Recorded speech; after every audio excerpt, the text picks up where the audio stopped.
السلام علیکم۔ داستانوں کی دنیا میں تعبیر خواب حاضر ہے۔ اگر آپ کو ہماری یہ کوشش پسند آتی ہے تو پلیز ہمارے چینل کو لائک کریں اور شیئر کریں۔ تعبیر خواب۔ ماحول پر سناٹا طاری تھا۔ آسمان پر تاریکی کی دبیز چادر تنی تھی اور دسمبر کی سرد ہواؤں میں یاسیت تیر رہی تھی۔ وہ شام بھی اداس اور یخ تھی۔ امریکی ریاست الونائی کے جڑواں شہر اربانہ شیمپین کے باسیوں نے قبل از وقت ہیٹر چالو کر دیے، خود کو گھر کی چار دیواری میں محصور کر لیا، جہاں تحفظ کا احساس ان کے وجود کو گرماتا تھا۔ آج شام سڑکوں، بازاروں پر پراسرار چپ کا راج تھا۔ بہتر یہی تھا کہ باہر ٹھٹھرنے کے بجائے گھر میں آتش دان کے سامنے بیٹھا جائے۔ مگر اس سرد شام ہر کوئی اتنا خوش نصیب نہیں تھا۔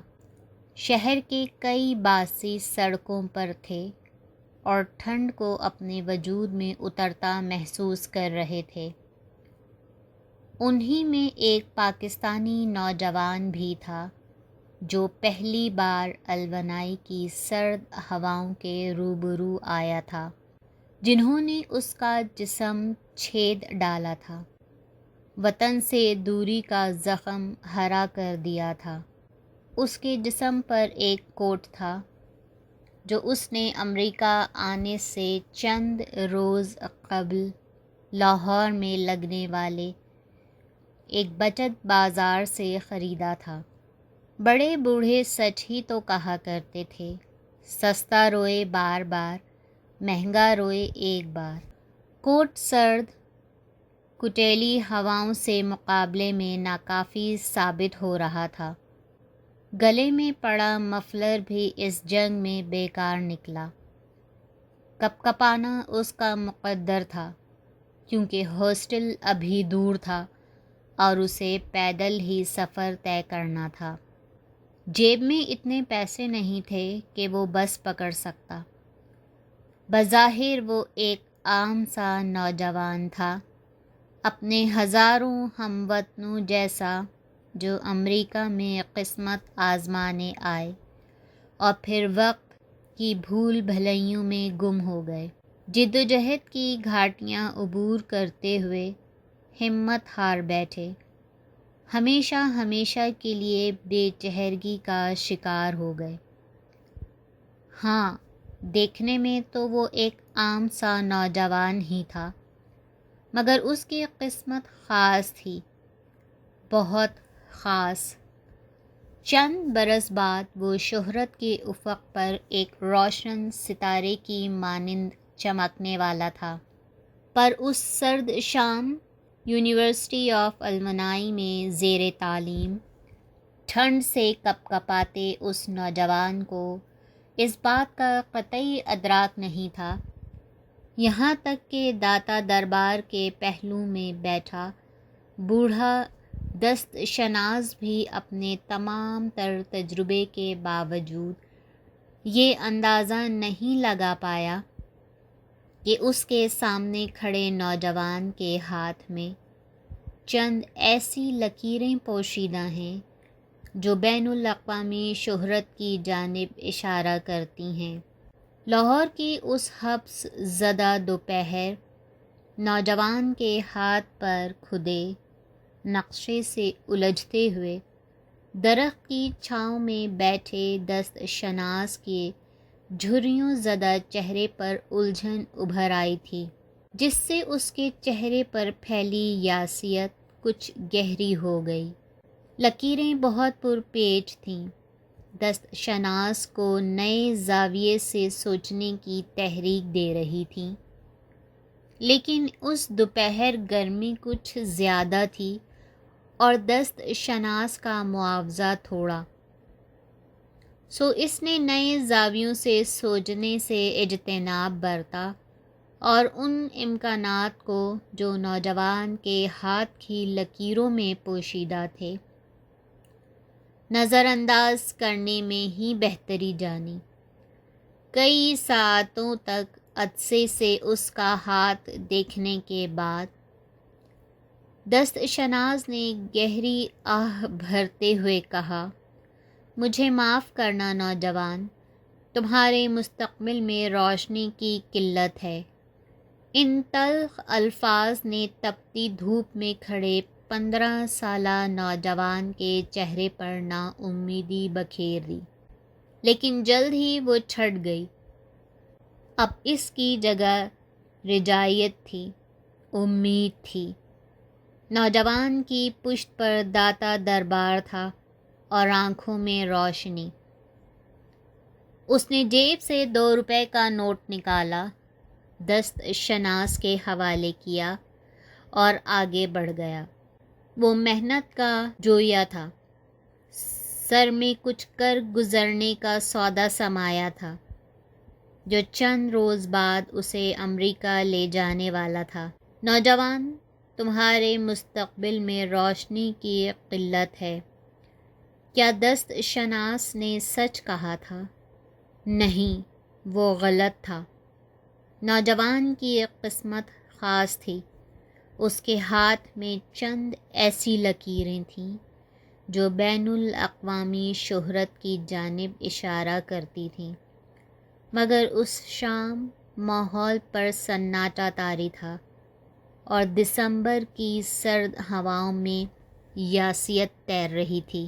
اس کا نام شاہد تھا، شاہد خان۔ سن پیدائش 1950، جائے پیدائش لاہور، زندہ دلوں کا شہر، قدیم تہذیب و ثقافت کا مرکز۔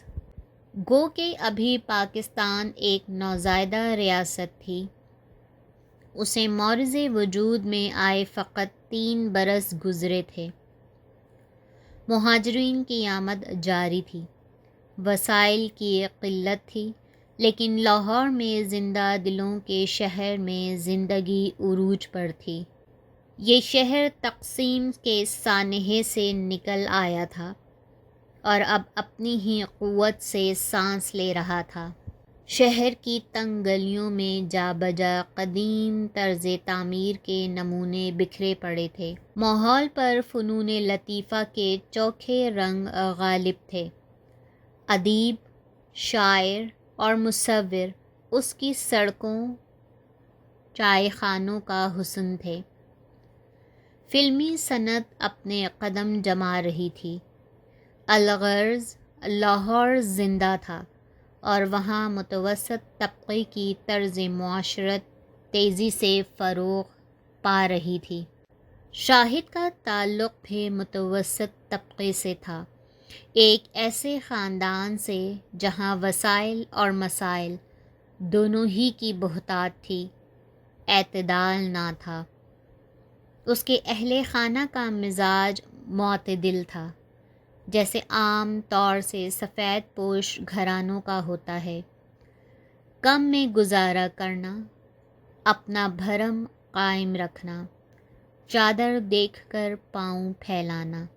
شعور کی دہلیز عبور کرنے کے بعد اس نے اپنے بڑوں کو کنسٹرکشن کے کاروبار میں الجھا پایا۔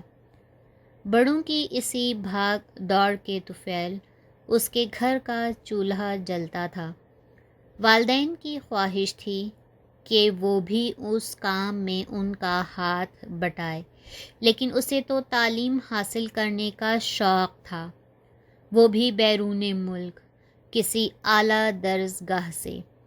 جس زمانے میں شاہد اسکول میں زیر تعلیم تھا، نوجوان خال خال ہی بیرون ملک جانے کا خواب دیکھا کرتے تھے۔ ایسا نہیں تھا کہ شاہد اپنے ملک سے محبت نہیں کرتا تھا۔ حب الوطنی کا جذبہ اس کے سینے میں ٹھاٹھیں مارتا تھا۔ اسے اپنی شناخت پر فخر تھا، لیکن اس کی آنکھوں میں ایک سپنا بھی تو تھا۔ وہ انجینئر بننا چاہتا تھا۔ اور راسخ ارادہ کر چکا تھا کہ وہ کسی امریکی ریاست سے انجینئرنگ کی ڈگری حاصل کرے گا۔ امریکہ اس زمانے میں اکلوتی عالمی طاقت نہیں تھا۔ سوویت یونین کے زوال میں ابھی کئی برس باقی تھے۔ دنیا میں دو قطبی نظام رائج تھا۔ دوسری جنگ عظیم میں ہیروشیما پر گرائے جانے والے ایٹم بم نے دنیا کو دو ٹکڑوں میں منقسم کر دیا تھا۔ ایک جانب امریکہ تھا اور دوسری جانب سوویت یونین، جس کے کمیونسٹ نظریات تیزی سے قرب و جوار کی ریاستوں کو لپیٹ میں لے رہے تھے۔ ایسے وقت میں شاہد نے امریکہ جانے کا فیصلہ کیا، لیکن امریکہ ہی کیوں؟